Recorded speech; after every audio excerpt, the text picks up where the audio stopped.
حضرت ایوب علیہ السلام کی عظیم داستان، اس طرح کی داستان نہ آپ نے سنی ہوگی نہ دیکھی ہوگی۔ حضرت ایوب علیہ السلام حضرت یعقوب علیہ السلام کے بیٹے اور ایس کی اولاد میں سے تھے۔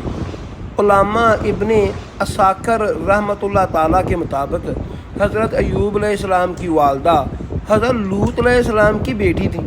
اسی طرح آپ علیہ السلام حضرت لوط علیہ السلام کے نواسے ہوئے۔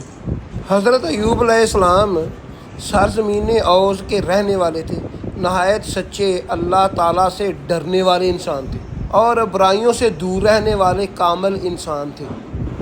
ہر وقت یادگار الہی میں مشغول رہتے تھے، اللہ تعالیٰ کا شکر ادا کرتے۔ آپ علیہ السلام نہایت امیر کبیر تھے۔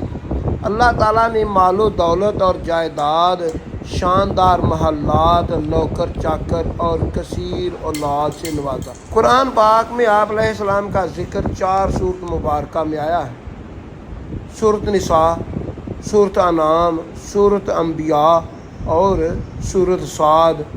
سورۃ نساء اور سورۃ انعام میں دیگر انبیاء کرام کے ساتھ حضرت ایوب علیہ السلام کا نام مذکور ہے، جبکہ سورۃ انبیاء اور سورۃ صاد میں آپ علیہ السلام پر آنے والی سخت ترین آزمائشیں، مصائب و آلام اور ان پر صبر و شکر، پھر اللہ تعالیٰ کی جانب سے بہترین انعام کا ذکر ہے۔ محققین نے لکھا ہے کہ حضرت ایوب علیہ السلام کا زمانہ حضرت یعقوب اور حضرت موسیٰ علیہ السلام کے درمیان میں تھا، یعنی تقریباً 1300 سے 1500 قبل مسیح کے درمیان۔ آپ علیہ السلام کی اہلیہ کا نام مورخین کے اختلاف ہے۔ کسی نے آپ کا نام بنت مشا ابن یوسف لکھا اور کسی نے رحمت ابن افریم ابن یوسف لکھا۔ ممتاز کلیار عالم دین کہتے ہیں کہ حضرت ایوب علیہ السلام اللہ کے نبی اور پیغمبر تھے، اور اللہ کے نبی کے متعلقہ یہ جو افواہ ہے کہ ان کو کیڑے پڑ گئے تھے، کیڑا ایک نالی کی چیز ہوتی ہے اور پیغمبر بہت پاک ہوتا ہے، معصوم ہوتا ہے، ایسا آپ نے سوچنا بھی نہیں ہے کہ ان کو کیڑے پڑ گئے، ورنہ آپ کا ایمان بھی جا سکتا ہے۔ کہتے ہیں کہ شیطان اللہ سے کہتا ہے کہ یہ جو ایوب تیرا بندہ ہے یہ تو صبر شکر اس لیے کرتا ہے، اس کو تو نے عطا ہی اتنا کیا ہے، تیرا شکر نہ کرے تو کیا کرے۔ یہاں سے حضرت ایوب علیہ السلام کی عظیم آزمائش شروع ہو گئی۔ جو بچے پیدا ہوتے تھے وہ شام کو فوت ہو جاتے تھے، اولاد ان کی فوت ہو گئی، جو باغ تھے وہ اجڑ گئے، جو محلات تھے سب چلے گئے، آپ کی بیویاں تھیں وہ بھی چھوڑ گئیں آپ کو، اور آپ کی ایک بیوی تھی رحمت بی بی۔ آپ انہیں کہتے ہیں کہ تم بھی مجھے چھوڑ کر چلی جاؤ۔ وہ کہتی ہے کہ میں نے آپ کے ساتھ اچھے دن گزارے ہیں، میں مشکل کے وقت بھی آپ کا ساتھ دوں گی۔ حضرت ابن مسعود رضی اللہ تعالیٰ عنہ نے فرمایا، حضرت ایوب علیہ السلام کے 7 لڑکے اور 7 لڑکیاں تھیں، جو سب آپ علیہ السلام پر آنے والی آزمائش کے دنوں میں انتقال کر گئے۔ حضرت ایوب علیہ السلام بیمار ہو گئے، اتنا بیمار ہو گئے کہ چلنا پھرنا بھی مشکل ہو گیا، کبھی بھی شکوہ اللہ کا نہیں کیا۔ کہتے ہیں انی مسنی الشیطان بنصب و عذاب، کہتے ہیں اللہ یہ کوئی شیطان کا دھوکہ ہے، یہ جو مجھ پر آزمائش آئی ہے یہ شیطان کی وجہ سے آئی ہے، تو اپنے بندوں پر رحم ہی کرنے والا ہے۔ علامہ ابن کثیر رحمۃ اللہ تعالیٰ فرماتے ہیں کہ حضرت ایوب علیہ السلام کو اللہ تعالیٰ نے بہت مال اور دولت، زمین، جائیداد، مویشی، غلام، اولاد عطا کی تھی۔ پھر جب آپ علیہ السلام کو آزمائش میں مبتلا کیا تو یہ سب چیزیں واپس لے لیں، انہیں طرح طرح کی بیماریاں لاحق ہو گئیں اور کوئی عضو صحیح و سالم باقی نہ رہا سوائے دل اور زبان کے۔ ان تمام مصیبتوں اور مشکلات اور بیماریوں کے باوجود بھی آپ علیہ السلام نہایت صابر اور شاکر رہے، اور کبھی بھی شکوہ اللہ کا نہیں کیا، اور دن اور رات اللہ کا ذکر کرتے رہتے تھے۔ آپ کے جسم پر بڑے بڑے پھوڑے بن گئے تھے اور آپ کو کوڑ کی بیماری لاحق ہو گئی تھی، جس کی وجہ سے آپ چل پھر بھی نہیں سکتے۔ حضرت ایوب علیہ السلام کے پاس بیٹھنا کوئی پسند نہ کرتا، دوست احباب بھی حضرت ایوب علیہ السلام سے کنارہ کشی اختیار کر گئے، آپ سے ملنا جلنا بھی چھوڑ دیا۔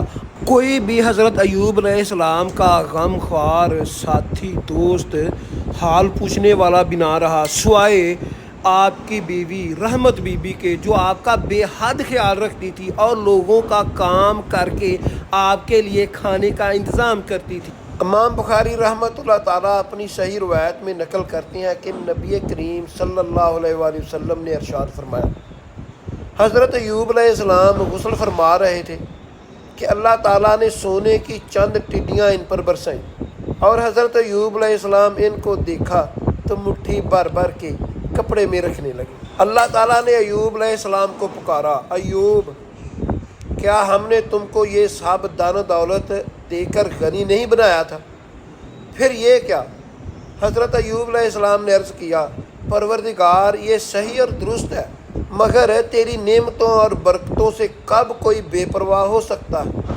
ایک مرتبہ حضرت ایوب علیہ السلام کی بیوی رحمت بی بی کام کرنے کے لیے گئی ہیں، راستے میں شیطان طبیب کی شکل میں ملا ہے، کہتا ہے کہ اگر تم یہ منت مانگو تو تمہارا جو خاوند ہے بیمار ہے وہ ٹھیک ہو جائے گا۔ حضرت ایوب علیہ السلام کو جب اس بات کا پتہ چلا تو انہوں نے کہا، اللہ کی قسم، جب میں ٹھیک ہو جاؤں گا تو تمہیں 100 کوڑے ماروں گا۔ حضرت ایوب علیہ السلام اتنے بیمار تھے کہ مال چلا گیا، اولاد چلی گئی، بیویوں میں بس رحمت بی بی رہ گئی اور اللہ کی رحمت رہ گئی، آزمائش کی انتہا ہو گئی۔ تو حضرت ایوب علیہ السلام کے جو رشتہ دار ہیں وہ باتیں کرنے لگے، وہ کہتے ہیں کہ اب کہاں گیا ایوب کا رب؟ کہتا تھا میرا رب کہاں ہے، کیوں نہیں مدد کرتا؟ جب ان باتوں کا حضرت ایوب علیہ السلام کو پتہ چلا تو روتے ہوئے کوڑے کرکٹ کے ڈھیر پر بیٹھ گئے اور کہتے ہیں، وَأَيُّوبَ إِذْ نَادَىٰ رَبَّهُ إِنِّي مَسَّنِيَ الضُّرُّ وَأَنتَ أَرْحَمُ الرَّاحِمِينَ، کہتے ہیں اللہ بے شک مجھے تکلیف پہنچی ہے، تو سب سے زیادہ رحم کرنے والوں میں سے زیادہ رحم کرنے والا اللہ تو ہے۔ تو پھر شکوہ اللہ کا نہیں کیا، کہتے ہیں انی مسنی الشیطان بنصب وعذاب، اے اللہ ایک کوئی شیطان دا دھوکا ہے، تو اپنے بندوں پر رحم ہی کرنے والا ہے۔ اچھائی، اچھے کام اللہ کی طرف سے ہوتے ہیں، اور جو آزمائش آتی ہے وہ بھی اللہ کی طرف سے ہی آتی ہے۔ کہتے ہیں کہ ہمیشہ برا کام جو ہے وہ شیطان کی طرف ہی منسوب کرنا چاہیے۔ حضرت ایوب علیہ السلام اللہ تعالیٰ سے کہتے ہیں، اللہ مجھے بیماری کے بعد جوانی بھی اس طرح کی دینا کہ جوانی بھی رقص کرتی نظر آئے۔ پس اللہ تعالیٰ نے کہا، ہم نے ایوب علیہ السلام کی دعا قبول کر لی اور ہم نے حکم دیا، اپنا پیر زمین پر مارو تو ایک چشمہ جاری ہوگا، اس چشمے کا پانی پی لو، اندر کی ساری بیماریاں ختم ہو جائیں گی، اس چشمے سے نہا لو اور باہر کی ساری بیماریاں دور ہو جائیں گی اور تم تندرست ہو جاؤ گے۔ اسی طرح حضرت ایوب علیہ السلام نے اپنا پیر مارا اور چشمہ جاری ہوا، اس چشمے کا پانی پی لیا اور اندر کی بیماریاں ختم ہو گئیں، اس چشمے سے نہا لیا اور باہر کی ساری بیماریاں ختم ہو گئیں، اور آپ کو اللہ تعالیٰ نے جوانی بہت زیادہ دی۔ اور جب رحمت بی بی ڈھونڈتی آئی ہیں، علماء کہتے ہیں کہ جو شکل ہے وہ بدلہ نہیں کرتی، اور کہتی ہیں انت ایوب، تو ایوب ہے؟ حضرت ایوب علیہ السلام کہتے ہیں ہاں میں ایوب ہوں۔ اللہ تعالیٰ نے آزمائش مکمل کر دی، اللہ تعالیٰ کا صابر نبی حضرت ایوب علیہ السلام، اللہ تعالیٰ نے سارا مال دے دیا، باغات دے دیے، اللہ تعالیٰ نے اولاد واپس دے دی۔ اب جو حضرت ایوب علیہ السلام نے قسم کھائی تھی کہ میں تجھے 100 کوڑا ماروں گا جب ٹھیک ہو جاؤں گا، تو اللہ تعالیٰ نے اس کا حل کیا نکالا ہے؟ رحمت بی بی بھی اللہ تعالیٰ کو پیاری تھی، بڑی خدمت کی ہے۔ اللہ تعالیٰ نے کہا، اے ایوب، تو ان کوڑوں کے بدلے میں ایک جھاڑو تو رحمت کو لگا دے اور تیری یہ قسم پوری ہو جائے گی، کیونکہ ایک جھاڑو میں جو تنکے ہوتے ہیں وہ 100 سے زیادہ ہوتے ہیں۔ اللہ تعالیٰ نے حضرت ایوب علیہ السلام کو آزمائش کے بعد جوانی مال دولت بھی دے دی ہے. جو قسم کھائی تھی کہ میں رحمت تجھے یہ منت مانگنے پر 100 کوڑے ماروں گا، اس کے بدلے میں جھاڑو کے ذریعے وہ قسم بھی پوری کر دی. حضرت انس رضی اللہ تعالیٰ عنہ روایت کرتے ہیں کہ حضرت ایوب علیہ السلام 13 سال تک مصائب کے امتحان میں مبتلا رہے. سفر ایوب میں ہے کہ ابتلا سے نجات کے بعد حضرت ایوب علیہ السلام 140 سال زندہ رہ کر انتقال کر گئے تھے، اور بعد اس کے ایوب علیہ السلام 140 برس جیا اور اپنے بیٹے اور اپنی بیٹیوں کے بیٹے 4 پشت تک دیکھے، اور ایوب بوڑھا اور دراز عمر ہو کے وفات پا گئے. ایسی اچھی ویڈیو دیکھنے کے لیے میرا چینل ضرب الاسلام سبسکرائب کر لیں، بیل آئیکن کا نشان آن کر لیں تاکہ میری لیٹسٹ ویڈیو آپ کو وقت پر مل سکے.